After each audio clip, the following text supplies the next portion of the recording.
Right now, I have Kristal Thomas of Express Employment Professionals with me today. How are you doing, Kristal? I'm doing great. Thanks for having me on. Yes, and thank you for joining us. And please just start off by telling us the story of how you got to where you are today. It's a long story. I'm ready to hear it. I really am. I started as a horse trainer and then I became a Okay. hairstylist. Oh, And so it it's is a like, story. the normal path to CEO is Right. through those two things for sure. Mm-hmm. But I was working as a brand manager for a Hmm. high-end Italian hair care, and I Okay. traveled about 3 weeks out of the month. So I Wow. was definitely getting tired of traveling a lot. Mm-hmm. And at the time that they decided to kind of get rid of brand managers in that specific field, Mm-hmm. I was looking for something to do. And I went to the Kitsap Business Forum here in Silverdale and met Wayne Sargent, who was the previous owner of Express Employment here in Bremerton, Hmm. and started chatting with him. And he was like, well, what do you want to do? I could find you a job. I'm a recruiter. I was like, I think I need a bigger challenge. I think I want something that is, you know, where I get to kind of create the culture and, Right. do something that's a little harder than what I've been doing. Mm-hmm. And that's when he said, hey, this is for sale. Do you think Wow. you wanna? And so I went down that path.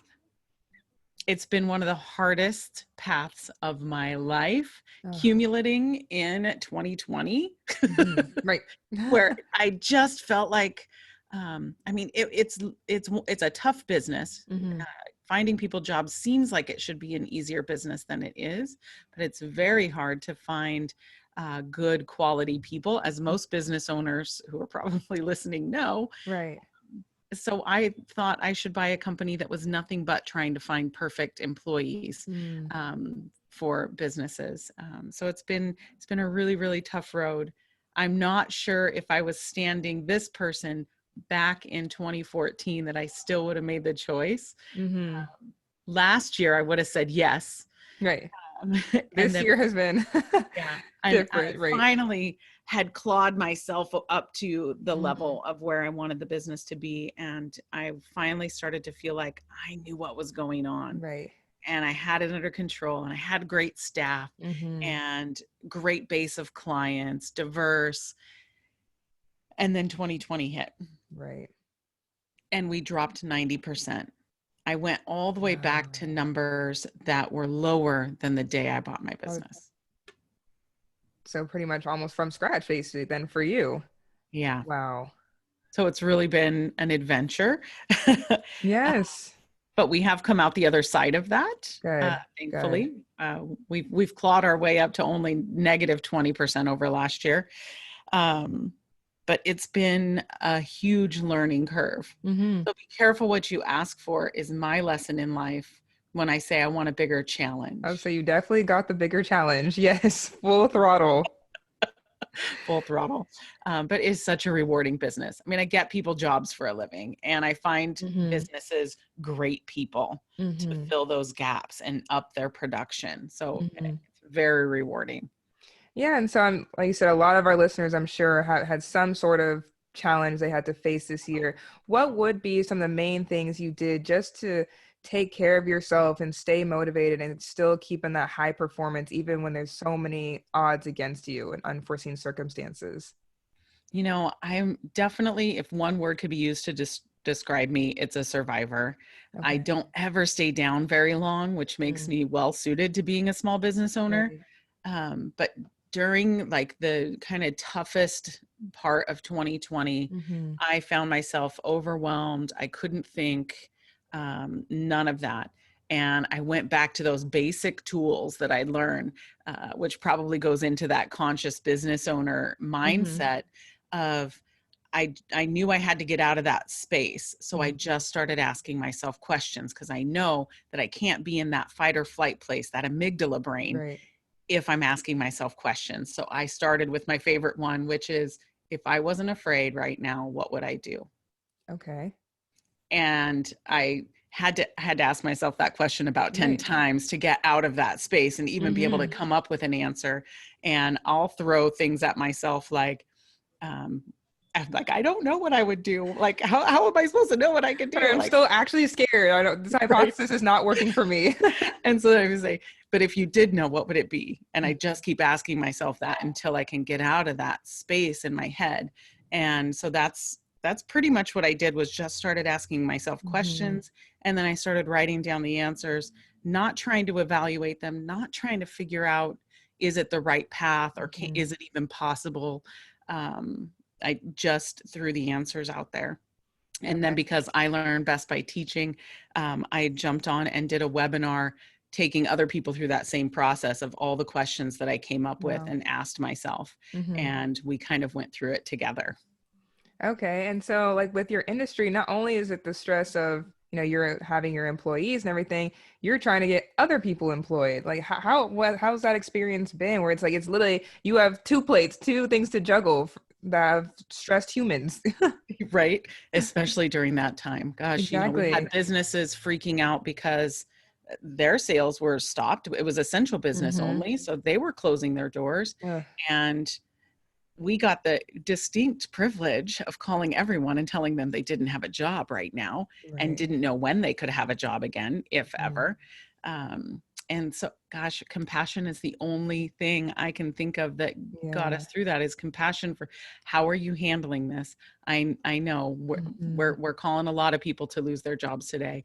I can tell you, we're still in the office. We're still working. We're going to find something. We're going to go after any essential business. What can you do? Are you afraid to leave your house? If so, we won't bother you. Right. So we just compassion and tried to, whether it was business or someone looking for work, just trying to figure out where their head was at and let them know that we were here. That's so important. Just like you said, that specific word, compassion. I think that's what a lot of people need right now to feel. And so outside of crazy 2020, what does a typical client look like? Who do you specifically work with in finding them jobs? We work mostly with small to medium-sized business. They're the ones that either don't have an HR department, or they have a really overworked HR department. And so they'll call us to fill in those gaps. Like a small business owner that's maybe a lawyer, a doctor, a small office, real estate, they don't really, if they come out from doing their job to go through 20, 40 resumes, it could cost them thousands of dollars, right? They could spend 100 and I could get them a person and have them there tomorrow. Okay. And so what are the benefits of going through kind of more boutique agency, if you will, like through you, versus trying to do like Indeed or anything like that, where obviously I've heard a lot of different reviews from both sides. What is the benefit of working with a company like yours instead, especially the small business? Saving you time and energy for the biggest. Like we go through all of that for you. We're combing through all of those resumes daily. We probably make 200 connections of people who are looking for work in a week. And we interview, each of my employees is interviewing 12 to 15 of those a week. Wow. So they're looking through those people all the time. So they don't have to take that extra time to do it. Whereas if you're hiring, you have to take out time from your schedule and whatever you're doing to comb through that and find the people. And then we have a process of taking them through an interview step by step to find out what their experience really is, not just what it looks like on paper, right? We all know, like, most resumes are pretty fabricated to make us look pretty awesome. Right. Which is their job. But it doesn't always paint the real picture. So what we do is dig into each interview and find out the real picture behind that candidate. And we do the same when we're meeting with the business owner. So we're going through, what's a culture look like in your office, and what's someone you who get the doesn't interview fit your too. culture. We need to know, right? Yeah. So that we can, we're matchmakers, so that we can find that perfect match, because sometimes as business owners, we're not so good at finding that on our own, right? Really standing outside of our own culture, right? And looking for that perfect fit. So that's what we do. We take all of that off of your hands. So it could save you time, money. I'm interviewing for someone in my office, and I've spent at least 30 hours in the last week and about 20 hours already this week. So I can save you that much on one fill. Wow. Right. And if it would take you normally 3 weeks to find that fill, because you have to fit it into your schedule to interview, etc., I can have people ready to interview tomorrow, you can interview and then pick one and they could start the next day. Right. So also shortening the process time as well. Yeah. Okay. And we've done all their reference checks. Yeah. We do background checks. We do all of that. Everything. Sounds like you said. It seems like it's definitely worth to pay for the convenience rather than trying to save that money and then you lose money other places. It usually winds up saving you money if you add in your time that it takes to do it. It winds up saving you so much more money. I can imagine. So I want to go off of what you mentioned as far as interviewing the business owner. Are there times of realization for them of like, oh, this is kind of my culture, or this is maybe somewhere we operate that we can improve that I didn't even realize until this interview? Do those moments happen for business owners? Oh yeah. Those are my favorite meetings. I could imagine. Like even if someone's interviewing me, stuff comes out that I'm like, oh, wow, I didn't realize I was looking for that in that position. And it's so fun to have that. I was trying to think of a specific example for you, but not one is coming to my head. Oh, actually, there is one. I was talking to this one business. They're a larger business, so they're looking for volume. They need a lot of people, but they have a really protected culture. So they want it to be a certain type of person. And it's a little scary for them handing that control over to an outside person that doesn't work in their culture. Are you really going to find someone that fits me? Because you're not me. Do you really know? Right. And we were having a conversation and they were saying, no, we want this, we want this, we want this. And I can't remember exactly what it was. And I said, it's interesting that you say that you want that. Because when I'm walking through and I'm talking to your employees, they're telling me something different. Right. And they're telling me this. And they're like, oh, that's interesting. Let us go investigate that. So they went and investigated and came back. And I love that. That means we're working as a true partnership. It's so fun. Yes. And they came back and they said, gosh, you showed us a part of our culture we didn't know existed. We're really excited to work with you. That kind of insight. Yeah. Right? Someone outside of us can just see so much more. Right. And there's really that give and take beyond just, what's on paper. It's like those conversations, and now we're improving on both sides in ways that we didn't even expect. Exactly. And I love it when the partnerships reach that level and then they call me as their trusted advisor to say, we're thinking about hiring for this position. We want a director of sales. We've never had a director of sales before. How much do I even have to pay a director of sales? Right. What does a director of sales do? Right. So I can have those conversations with my clients, and that makes my day. It sounds like it. And so you're a leader in so many different ways. And I'm curious, what does being a conscious business leader mean to you?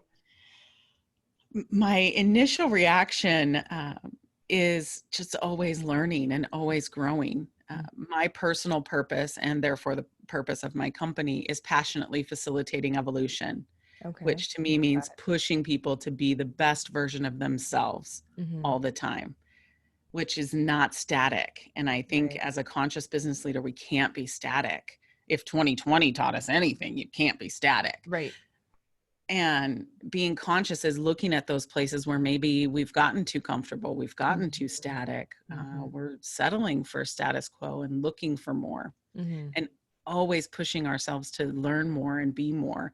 We do monthly meetings and we spend at least an hour of those meetings learning a new skill, whether it's communication or conflict resolution or time management or relationship building, sales skills, but always kind of pushing our brains to be more malleable so that we can handle and be more resilient when things like 2020 happen. Right.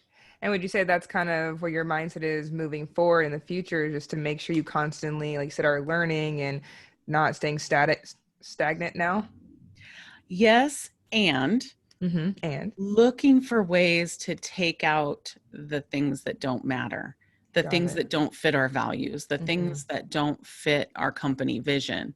I was listening to a podcast this morning on my way in. It was Brene Brown, her new Dare to Lead podcast. If you haven't listened to it, it's fantastic. And she was interviewing, I'm totally blanking, Jim Collins, who wrote Good to Great and Great by Choice, Built to Last. I own all of his books. They're on the shelf behind me. And he talked about, he has this data sheet, and you can tell by how animated I am that I'm not necessarily the most data driven individual in the Yeah. universe. I'm like super emotional Mm-hmm. and just kind of go forward. And he has a spreadsheet that he keeps day by day, 3 columns. One is his main value, like the Okay. main thing he has to have fulfilled in Mm-hmm. his life. And 50% of his time should be spent doing that. Mm-hmm. Right? The other 50% doing all the other stuff. Wow. And so in the first column, each day, he puts in the percentage of his time that was spent on that main value. Hmm. And then he kind of writes down the main tasks that he worked on for that Right. day The other in a next 50%. column. Mm-hmm. And then in the next column, he rates his day. Okay. Either a 0, like it was a neutral day, I feel neutral about it. I Okay. feel positive +1, or Mm-hmm. positive +2, or I feel negative -1, or negative Okay. -2. And then at the end of the year, he has to have at least 1,000 hours in his value. Oh, okay. And it helped him look at that rating to say he mostly had good days. Right. And I was like, I really need something like that in my life, especially Right. looking back on 2020, to make sure I'm spending my time where it's important and Mm-hmm. not spending on the things that are making me feel crappy. Mm-hmm. And looking back on a week, a month, a year to go, hey, I mostly feel awesome about what I'm doing. Wow. And also probably giving yourself more credit too. Like I had actually a lot of good days. I'm Right? reflecting the bad days, but I actually had a lot of good ones. We tend to focus so much more on the bad days that we Yes. forget how many good ones we have. And Hmm. I was just really, I've been thinking about it all day in the back of my head. And then even looking at the tasks of the day going, okay, I didn't work in my main value. And Hmm. these were the tasks I did, and I was a -2. So let's not do that day again. Right. Right. No back to backs. No negative That's two back to back. brilliant.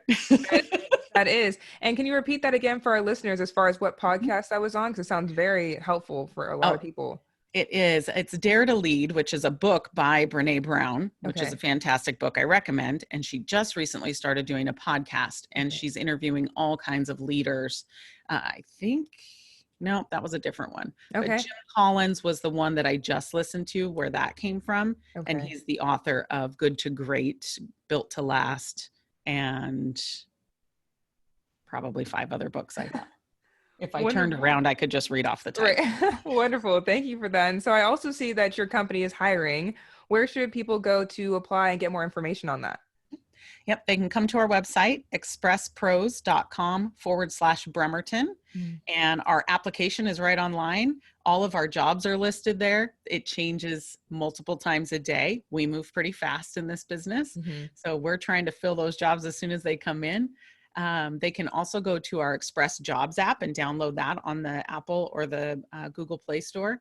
And what's cool about the app is they can, once they log in and create their profile, every time they open it, it shows all the jobs that are open in a certain Okay. radius of them. Wonderful. Kristal Thomas, thank you so much for your time today and sharing all of that. And I wish a great 2021 to come. The same to you. Thank you so much for having me. I hope you have a wonderful day. You too.